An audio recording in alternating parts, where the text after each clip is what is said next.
스테이션이 있어요. 그럼 좀 위험해서 거기는 안 가고 그럼 여기는 가자지구가 아닌 거예요? 또 안에가 가자지구. 말로만 듣던 가자지구가.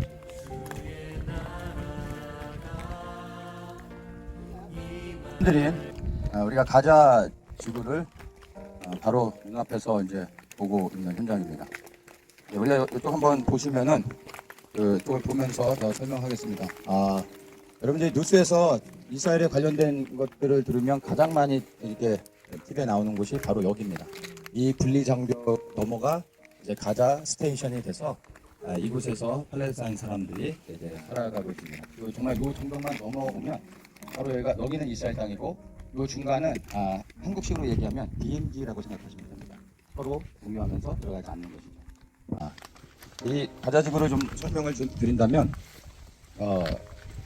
이제 6.1 전쟁 때 이스라엘이 점령하게 됐는데 처음에 그 이스라엘이 독립하자마자 그 다음날 중동의 연합군들이 이스라엘을 공격했죠. 그래가지고 그때 이집트가 이 가자 지역을 군사적인 통치를 하고 있었습니다. 그래서 이스라엘 땅이 아니었죠. 그래서 그렇게 해서 시간이 가다가 1967년 제3차 중동전쟁이 일어납니다. 흔히 6.1 전쟁이라고 하죠. 그때 이스라엘이 처음으로 선제 공격을 한 것이 6.1 전쟁입니다. 자국의 안보를 위해서 그래서 우리가 선제적으로 공격을 해야 된다 해서 이집트를 공격합니다. 그런데 이집트하고 싸우는데 그냥 하루 만에 이집트 군대의 공군을 거의 90%를 괴멸시켜버립니다. 이집트 군대가 거의 박살납니다. 그런데 이집트에서는 그거를 숨기고 요르단과 시리아한테 우리가 이스라엘군을 거의 괴멸시켰다. 이제 너희들이 이스라엘대로 진입해 들어와라. 거짓말한 거예요. 그러니까 시리아와 요르단은 사실 이스라엘이 공격할 생각이 없었어요.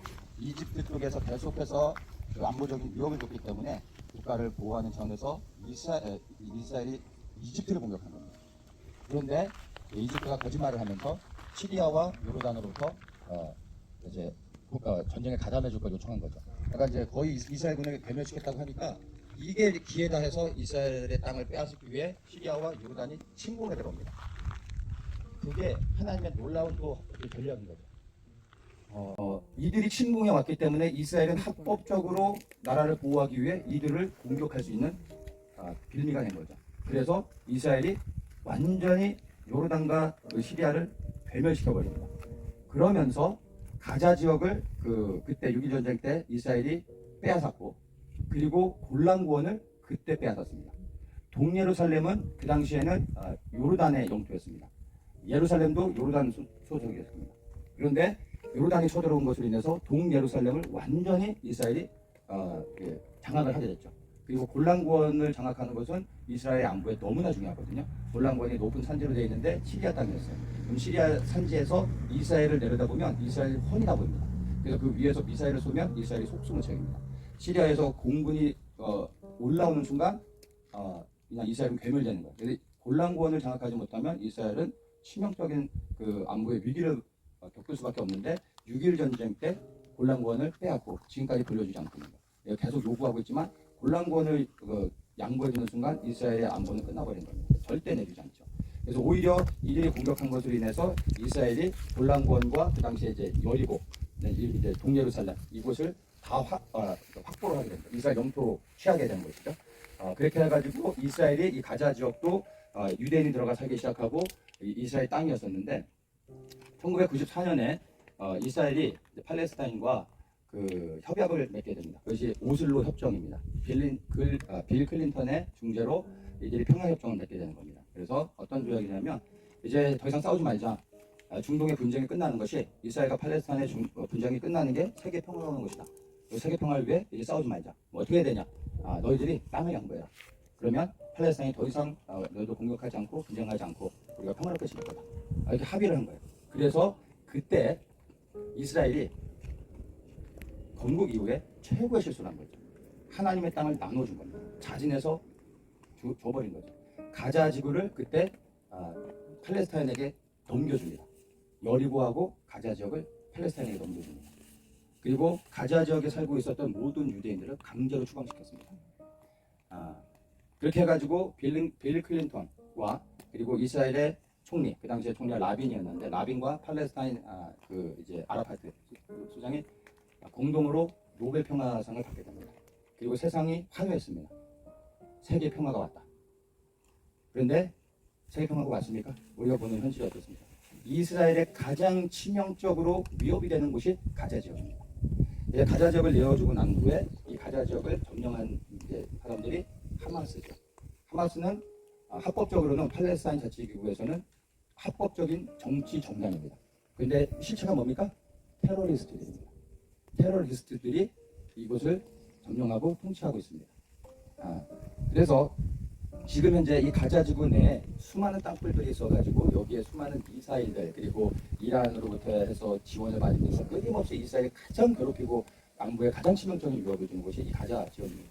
작년 같은 경우에 유천 발사 때는 여름 한 시즌에만 그 유천 발의 대부분이 아시켈론과 아수도부터 한 시즌에 6천 발을 쏴댔으니 이 사람들이 정상적인 생활을 할 수 있었겠어요. 그런 곳입니다. 이렇게 해가지고 이들이 어쨌든 노벨 평화상을 받았는데 평화가 오지 않고 오히려 더 큰 문제가 생기게 됩니다. 그리고 그 이스라엘의 구구 단체 한 명이 라빈 총리를 그 다음에 암살합니다. 그리고 평화는 이 땅을 내어주는 순간 바로 깨어져 버렸죠. 그리고 더욱 심각한 문제가 생기게 됐습니다. 그래서 오늘까지 이르게 된 거죠. 우리가 이제 이걸 통해서 분명히 알 수 있는 게 뭐냐면 여러분 평화를 위해 땅을 양보하는 순간 평화는 오지 않습니다. 더 큰 문제가 생기는 겁니다. 그래서 이스라엘을 통해서 우리가 분명히 보는 거죠. 지난 한국의 문재인 정권도 평화를 위해 북한이 원하는 모든 걸 들어줬습니다. 평화가 왔습니다. 아니에요. 악한 자들과 통화하는 것은 악한 겁니다. 악한 자는 하나님의 공의 안에서 지금 심판을 받아야 됩니다. 그들과 평화해서는 안 됩니다. 이들의 역사를 통해서도 우리 지금 한국 민족이 겪고 있는 이 분단의 문제 가운데 우리가 어떻게 기도하며 사수해야 되는지 분명히 알 수 있습니다. 평화를 위해 악한 자들을 허용해서는 안 됩니다. 김정은을 위해 기도한다. 이건 너무나 악한 일인 겁니다. 하나님의 심판 가운데 괴멸되어야 될 게 북한 정권과 김정은인 겁니다. 그들의 구원을 위해 기도하는 건 악한 겁니다. 속는 것이죠. 네. 그래서 우리가 이 분단의 현실을 보게 되는데 이스라엘에서 그 분단의 현실은 동과 서로 나눠지는 것으로 생각합니다. 지금의 동예루살렘, 서안지구, 그 다음에 사마리아 지역이 대부분의 팔레스타인 자치지구가 있습니다. 근데 유일하게 서쪽 지중해에 있는 곳이 이 가자 지역입니다. 다른 팔레스타인 자치지구는 우리가 첫날을 베들레헴에서 잤죠. 우리가 또 여리고를 가게 되는데 거기는 팔레스타인 자치지구입니다. 그러나 우리 같은 외국인은 들어갈 수 있습니다. 근데 이 가자는 불가능합니다. 그래서 외국인조차 들어갈 수 없는. 그러나 저 안에 살고 있는 대다수의 팔레스타인 사람들을 우리가 오해하면 안 됩니다. 그들은 그냥 평범한 사람들입니다. 평화를 원합니다. 행복한 가정을 꾸리고 그냥 평범하게 살기를 원하는 사람들입니다. 단지 저곳에서 태어났다는 이유만으로 이곳에 갇혀 살아가는 겁니다. 물론 이 사람들도 나와서 활동할 수 있지만 제한되는 게 너무나 많죠. 국제사회 원조를 통해 살아가고 있습니다. 원조의 대부분은 하마스가 합법적으로 원조를 받아 뭐 했습니까? 폭탄을 만들고 이스라엘을 공격하는 데서 사용됩니다. 그러면서도 전 세계 원조는 끊임없이 이어지고 있습니다. 지금까지 팔레스타인 자치지구가 국제사회를 통해 받은 원조를 그 팔레스타인 사람들에게 균등하게 정말 그 사람들에게 필요를 나눠줬으면 이 사람들이 일하지 않고서도 편하게 먹고 살 수 있을 만큼의 어마어마한 금액이 매년 국제사회 원조를 통해 들어가고 있습니다. 근데 이 사람들은 너무나 비참하게 생각합니다. 대다수의 금액이 이 정치하는 자들의 부를 위해서 그리고 테러를 위해서 사용되고 있는 겁니다. 그럼에도 불구하고 끊임없이 원조해주고 있는 것이죠. 이게 이제 현실입니다. 그래서 이 이스라엘의 분단의 현실을 보면 우리 대한민국을 떠올릴 수밖에 없죠. 우리는 남북으로 분단됐다면 이스라엘은 동서로 분단되어 있는 현실인 겁니다. 그래서 우리가 이곳에서 이 분단의 현장, 우리 한국으로 얘기하면 38선을 눈앞에서 보고 있는 겁니다. 저 너머에 수많은 팔레스타인, 하나님을 사랑하시고 구원하기 원하는 대다수의 사람들은 너무나 고통 가운데 살아가고 있습니다. 소망 없이 살아갑니다. 저 안에서 할 수 있는 일이 없습니다. 청년들이 아무 소망이 없습니다. 우리가 이스라엘 공격하는 팔레스타인의 이 테러리스트들과 저기에 살아가는 평범한 사람들을 반드시 구분해야 됩니다. 우리가 기도해줘야 될 사람들인 겁니다. 그래서 우리가 이제 이곳에서 이제 우리가 기도하게 되는데 먼저는 이스라엘의 분단의 현실을 다시 한번 우리가 정확하게 영적으로 이해하면 좋겠습니다. 이곳이 블레셋 땅이었죠. 예전에 여호수아를 통해 반드시 점령하라고 했는데 여호수아서 13장에 보면은 블레셋 모든 성읍을 정복하지 못했다라고 말합니다. 블레셋의 모든 성읍을 정복하지 못했다. 남은 땅에 대해 블레셋의 모든 5개 성읍을 언급하고 있습니다. 블레셋의 온 지방. 그 말은 무엇입니까? 말씀에 순종하여 이들과 싸울 때 하나님이 이 땅을 주실 건데 이 블레셋이 너무나 강하니까 어려웠던 거예요. 이곳까지는 말씀에 순종하여 싸우기 쉬웠던 거예요. 왜냐하면 유다의 많은 곳을 어쨌든 자기들이 차지했으니까 여기는 생명 걸고 싸우고 싶지 않았던 거예요. 그때 말씀에 순종하여 이곳을 점령하지 못했더니 오늘날 이 시대까지 이곳이 이스라엘을 가장 힘들게 하는 영적인 경관진이 된 것입니다.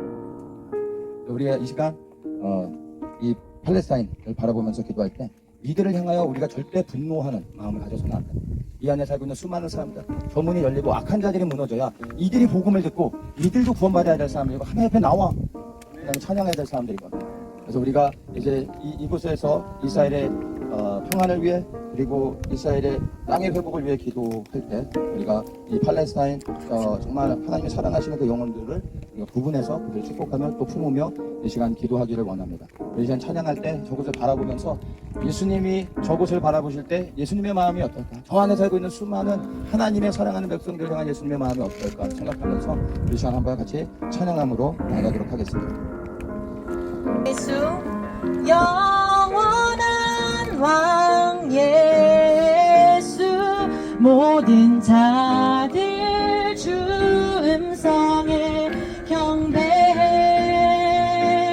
열방의 진정한 갈망 온 민족 주 영접해 영원한 왕 예수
저 안에 감옥들이 아버지 해체되고 무너지고 이스라엘의 영들도 다 무너지고 온전히 예수님의 평화로 돌아올 수 있는 귀한 역사가 일어나게 도와주시옵소서. 우리 주 한번 부르고 불리장면 무너질지어다 예수 이름으로 무너질지어다 기도하겠습니다. 주여!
것들을 더욱더 강조하기 위해서 팔레스타인 국경 지역에 가까이 사는 사람들일수록 집집마다 이렇게 이 이스라엘 국기를 이렇게 개양해 놓고요.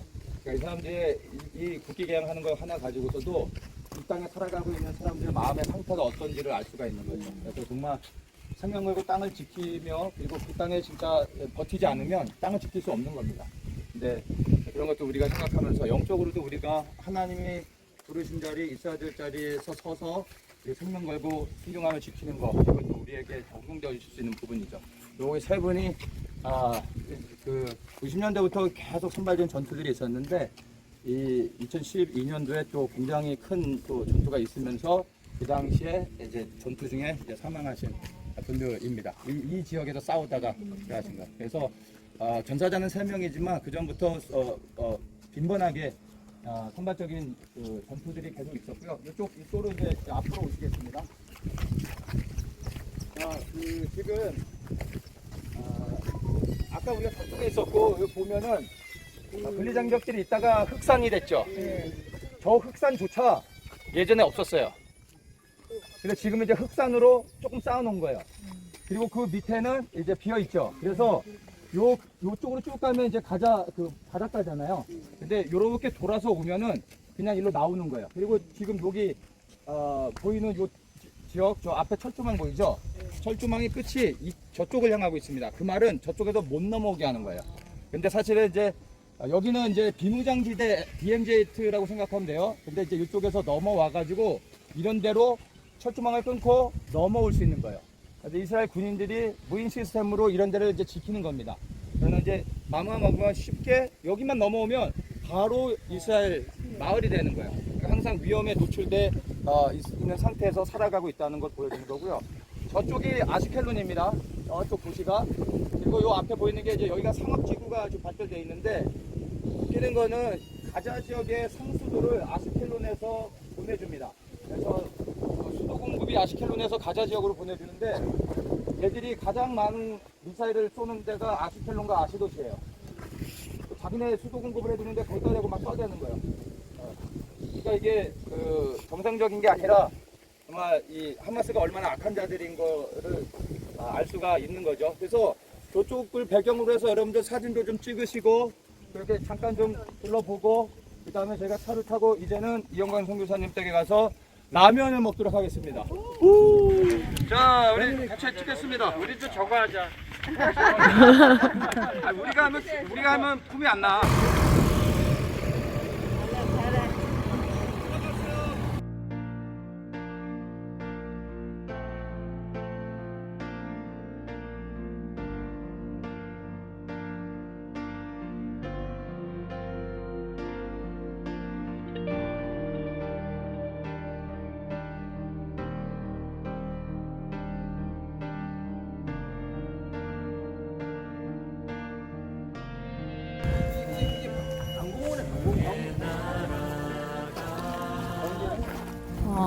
방공호구나.